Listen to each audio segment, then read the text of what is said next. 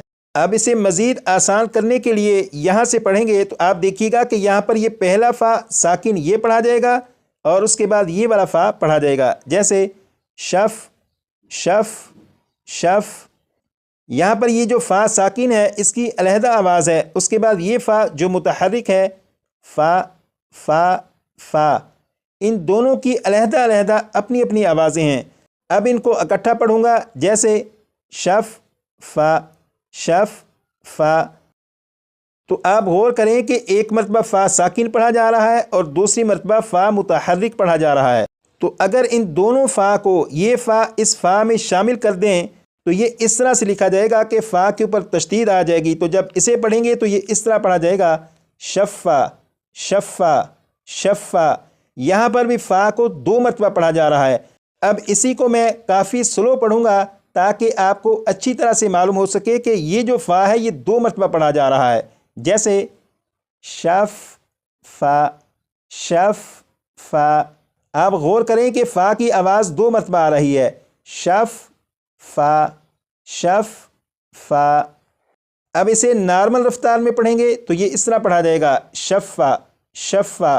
تو پورے قرآن پاک میں 20,000 سے زیادہ حروف ایسے ہیں کہ ان کے اوپر تشدید ہے، تو جہاں پر بھی تشدید ہو آپ سمجھ جائیے گا کہ یہ حرف ایک نہیں بلکہ دو حرف ہیں، اور انہیں ایک مرتبہ نہیں بلکہ دو مرتبہ یہ حرف پڑھا جائے گا۔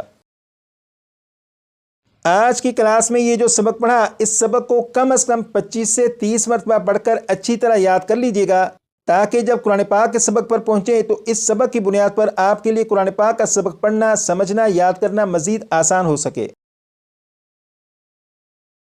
اس کورس کی اب تک الحمدللہ 7 کلاسیں ہو چکی ہیں، اور جب اس کورس کی 13 کلاسیں مکمل ہوں گی تو اس کے بعد آپ کا ایک ٹیسٹ ہوگا۔ اس ٹیسٹ کے ذریعے آپ کو خود کو معلوم ہوگا کہ آپ نے 13 کلاسوں میں کیا کچھ پڑھا، اور جو کچھ پڑھا اس پڑھے ہوئے میں سے آپ کو کتنا یاد ہے۔ اس ٹیسٹ میں 25 سوالات پوچھے جائیں گے، ہر سوال کے درست جواب کے 4 نمبر ہوں گے۔ یہ ٹیسٹ 100 نمبر پر مشتمل ہوگا۔ اس ٹیسٹ کے 25 سوالوں میں سے اگر آپ 23 سوالوں کے درست جواب دیتے ہیں تو آپ سمجھ لیجئے گا کہ آپ نے اس ٹیسٹ کو پاس کر لیا۔ ٹیسٹ کے تعلق سے مزید جو تفصیلات ہیں وہ کلاس نمبر 8، 9 اور 10 میں عرض کر دوں گا، تاکہ ٹیسٹ کے حوالے سے اگر کوئی سوال آپ کے ذہن میں ہو تو آگے والی کلاسوں میں ان سوالات کے جوابات آپ کو خود ہی مل جائیں۔ ٹیسٹ کی تیاری اس طرح سے کریں گے کہ یہاں پر آپ دیکھیں لکھا ہے ٹیسٹ کی تیاری کے سوالات۔ یہاں پر 8 سوالات لکھے ہیں، ان 8 سوالوں کے جو جوابات ہیں وہ آپ کو پہلی 3 کلاسوں میں مل جائیں گے۔ جیسے یہاں پر دیکھیں یہ والا جو سبق ہے یہ آپ نے کلاس نمبر 1 میں پڑھا، یہ والا سبق کلاس نمبر 2 میں پڑھا، یہ والا سبق کلاس نمبر 3 میں پڑھا تھا۔ تو ان تمام سوالوں کے جوابات آپ کو پہلی 3 کلاسوں میں مل جائیں گے۔ تو ان تمام سوالوں کے جوابات کو اگر آپ 10 مرتبہ پڑھیں گے تو انشاءاللہ آپ کی ٹیسٹ کی تیاری بہتر سے بہتر ہونا شروع ہو جائے گی، اور ان تمام سوالوں کے جوابات کو اگر آپ 10 مرتبہ پڑھیں گے تو آپ کے تقریباً 6 منٹ خرچ ہوں گے۔ کیونکہ کلاس کی ریکارڈنگ سے پہلے میں نے ان تمام سوالوں کے جوابات کو جب 10 مرتبہ پڑھا تو 5 منٹ 23 سیکنڈ میں ان تمام سوالوں کے جوابات کو 10 مرتبہ پڑھ لیا۔ تو اگر آپ بھی ان تمام سوالوں کے جوابات کو 10 مرتبہ پڑھیں گے تو آپ کا بھی تقریباً 5 سے 6 منٹ ہی خرچ ہوں گے۔ تو امید کرتا ہوں کہ آپ اپنا سبق بھی یاد کر لیں گے اور ٹیسٹ کی تیاری کو بھی کریں گے۔ آج کے لیے اتنا ہی، مزید پڑھیں گے کلاس نمبر 8 میں۔